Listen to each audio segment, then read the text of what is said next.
Pushpa impossible serial के सभी fans को मेरा नमस्कार। तो आज आज की कहानी क्या है, तो चलिए मैं बताती हूँ। जैसा कि आप कल तक की कहानी में देखे थे कि कुंजवाला मौसी जो है घर शुद्धि के लिए और दीप्ति और अश्विन के रिश्ते को और पक्का बनाने के लिए चौल में सत्यनारायण भगवान की पूजा करवाना चाहती है। और वो मनीष और उसकी पत्नी सोनल को भी रात को वहाँ रुक जाने बोलती है। लेकिन वो दोनों कल की बात आने की बात कह के अपने घर चले जाते हैं। अब इधर दादी जो है यानी कुंजवाला मौसी जो हैं दीप्ति और अश्विन को एक कमरे में एक साथ सोने को भेजती हैं। कमरे में वो दोनों एक दूसरे के साथ सोने में कंफर्टेबल नहीं है, ना तो अश्विन ना ही दीप्ति। और ऐसे में दीप्ति अपना तकिया और चादर लेकर जमीन में सोने चली जाती है। दीप्ति को इस तरह से करते देखकर अश्विन भी जमीन में सोने चला जाता है। दूसरी तरफ कुंजवाला मौसी चिराग के ही कमरे में सोती हैं और उनके खर्राटे से तंग आकर चिराग भी बाहर सोने के लिए चला जाता है। अब इधर दूसरे सीन में दिखाया जाता है कि पुष्पा पाटन में मास्टर जी के घर पे रात के वक्त काफ़ी चिंतित है और उसे बार बार रह कर यह याद आता है कि पाटन में अभी भी कई घरों में हाशसाग है, लेकिन फिर भी वो लोग अपनी इस कला को क्यों दबाकर मजदूर बने हुए हैं। और ये बात वो मास्टर जी को भी कहती है। मास्टर जी कहते हैं कि शीतलवार फैमिली जो है वो इनको कहीं ना कहीं बंधुआ मजदूर बना लिया है और केवल अपनी फैक्ट्री में ही काम करवाता है और इनके हाथों को की कला को छीन लिया है। इसलिए अब इनका हाथ जो है इनके घर पे यूं ही पड़ा हुआ है कबाड़ की तरह। तभी कुछ देर के बाद बारिश होने लगती है और इस बारिश में पुष्पा बाहर निकलती है। बारिश देखकर पुष्पा का मन मचल उठता है और वो उस बारिश में झूम उठती है, बाहर निकल जाती है और पानी से खेलने लगती है। और उसी वक्त उसे अपना बचपन दिखाई देता है, यानी कि वो बचपन वाली पुष्पा दिखाई देती है। उसे लगता है जैसे उसका बचपन जीवंत हो उठा है और फिर वो अपने बचपन वाले पुष्पा का हाथ पकड़ लेती है और उस अपने बचपन वाले पुष्पा के साथ उसका मन मयूर झूम उठता है इस बारिश में और वो खूब खूब नाचती है इस बारिश में। और तभी मास्टर जी वहाँ पर आते हैं और पुष्पा से कहते हैं कि ये तुम किसके साथ नाच रही हो। और पुष्पा चारों तरफ देखकर हैरान हो जाती है कि मैं अपने बचपन वाली पुष्पा के साथ नाच रही थी, शायद मैं कल्पना में थी। दूसरी तरफ बापोद्रा जो है वो सुशीला को कहता है कि पता तो नहीं है कि कुंजवाला मौसी यहाँ क्यों आई है, लेकिन अगर उसने मुझसे पूछा कि अश्विन कुमार क्यों बाहर था तो मैं उसे सारा कांड बता दूंगा कि अश्विन ने क्या किया था और पुष्पा ने उसे किस तरह से निकाला था। लेकिन उसे ऐसा करने के लिए सुशीला मना करती है और कहती है कि अब और पुष्पा के घर में तबाही मत मचाओ, उसके घर की सुख शांति बने रहने दो। अब आगे के सीन में दिखाया गया है कि पुष्पा मास्टर जी के साथ पाटन में उस बाजार में आती है जहाँ शतलवार परिवार का मार्केट है और उस मार्केट पे शतलवार परिवार का पूरा अधिकार है। और वहाँ पे वो देखती है कि बहुत सारे कलाकार जो हैं मजदूर के रूप में अब काम कर रहे हैं और इस बात को जानकर उसे काफ़ी फिर से एक बार काफ़ी दुख होता है। तभी उसकी नज़र एक कुम्हार पे पड़ती है और उस कुम्हार के साथ वो भी बर्तन बनाने में हाथ लगा देती है। उसे इस काम को करने में बड़ा ही आनंद आता है। तभी वो महिला आती है वहाँ पर जो कि उसे अपने घर पर बुलाकर ले गई थी और वो महिला मास्टर जी को बताती है कि आप देख रहे हैं ना कि किस प्रकार से यहाँ कलाकार मजदूर बन गए हैं।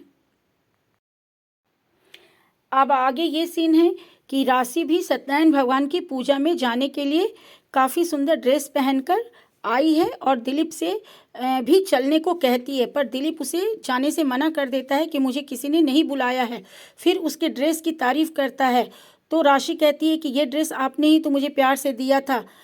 फिर वो राशि को कहता है कि तुम बिल्कुल परियों की जैसी लग रही हो, बहुत खूबसूरत लग रही हो। दिलीप के मुंह से अपने लिए तारीफ सुनकर राशि काफ़ी खुश हो जाती है।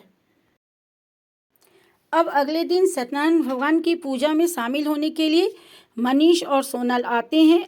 दीप्ति और अश्विन उनके पांव छूते हैं और इधर कुंजवाला मौसी से भी ये आशीर्वाद लेते हैं। सभी को गले मिलते हुए देखकर कुंजवाला मौसी काफ़ी खुश होती हैं और सभी को वो अपनी ओर से बड़े होने का आशीर्वाद देती हैं, चूँकि वो घर की सबसे बड़ी हैं और पूजा भी उन्होंने ही रखवाया है। और साथ में वो ये भी कहती हैं कि अश्विन कुमार अपनी सासू माँ के साथ खड़ा है, तो ये मुझे बहुत अच्छा लग रहा है। ये सारे कुछ देखकर राशि भी बहुत खुश होती है और वहाँ पर राशि के आते ही मनीष उसे गले लगा लेते हैं।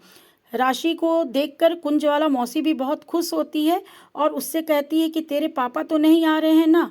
तो राशि कहती है नहीं, वो नहीं आ रहे हैं, लेकिन वो इस चौल के आधे ऑनर हैं, तो वो इसमें शामिल हो सकते हैं। इधर राशि अपने बड़े भाई को भी गले लग के कहती है कि भाई आपने बहुत अच्छा किया जो दीप्ति भाभी से सुलह कर लिया और घर वापस आ गए। मैं ये देखकर बहुत खुश हूँ।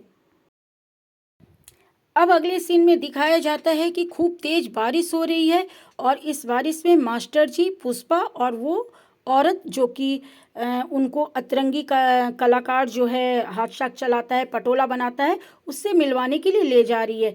बहुत तेज बारिश हो रही है, इसलिए इन्हें यहाँ पे गाड़ी नहीं मिल रही है, लेकिन तब तक कुछ देर के बाद गाड़ी आ जाती है और वो लोग गाड़ी में बैठकर जाते हैं उस अतरंगी कलाकार के घर पर। इधर चौल में सत्यनारायण भगवान की पूजा हो रही है। पंडित जी जो हैं वो दीप्ति और अश्विन को देखते के साथ ही आशीर्वाद देते हैं कि आप दोनों की जोड़ी राम और सीता की तरह है। यह सुनकर कुंजवाला मौसी को काफ़ी खुशी होती है। पति पत्नी यानी कि दीप्ति और अश्विन को एक साथ देखकर आशावरी और भास्कर भी बहुत खुश होते हैं। साथ ही चौल के बाकी लोग भी काफ़ी खुश होते हैं, लेकिन बापोद्रा को खुशी नहीं होती है। बापोद्रा जो है वो दिमाग लगाए हुए है कि कैसे कुंजवाला मौसी उससे पूछे कि अश्विन कुमार बाहर क्यों था और मैं किसी तरह से कुंजवाला मौसी को यह बताने में सफल हो जाऊं कि इसे पुष्पा ने घर से निकाला था, क्योंकि इसने दीप्ति पर बिल्कुल वैसे ही हाथ उठाया था जैसे दिलीप उस पर उठाया करता था। तो फ्रेंड्स, आज के एपिसोड की कहानी तो बस यहीं तक है। अब कल की कहानी में क्या दिखाया जाएगा मैं वो थोड़ा सा बता देती हूँ। कल की कहानी में आप देखेंगे कि पुष्पा जो है मास्टर जी और उस औरत के सहयोग से उस अतरंगी कलाकार के घर तक पहुँच चुकी है, लेकिन वो इस वक्त घर पर नहीं है। ऐसे में पुष्पा उसके रखे हुए हाथ साक को छूने के लिए जैसे ही आगे जाती है, तभी वो पीछे से आता है और क्रोधित होते हुए कहता है कि आप मेरे हाथ साक को हाथ मत लगाइए, वरना ये अच्छा नहीं होगा। पुष्पा पीछे मुड़ती है और ये देख के हैरान हो जाती है कि वो केवल हाथ साक को छूने पर इतना जोर से नाराज क्यों हो रहा है। पुष्पा उससे कारण पूछती है, लेकिन वो कोई कारण नहीं बोलता है, बस कहता है कि आप इसे मत छूइए। तो फ्रेंड्स, ये कल के एपिसोड में देखेंगे कि वो अतरंगी कलाकार क्यों पुष्पा के साथ ऐसा व्यवहार करता है, उसे हाथ साक छूने से रोकता है। तब तक के लिए मैं यही कहूँगी कि पुष्पा इम्पॉसिबल सीरियल को आप देखते रहिए। इस सीरियल की टीआरपी को बढ़ाइए। इस सीरियल को ज़्यादा से ज़्यादा हिट करने के लिए मेरा साथ दीजिए और इस चैनल को सब्सक्राइब जरूर कर लीजिए।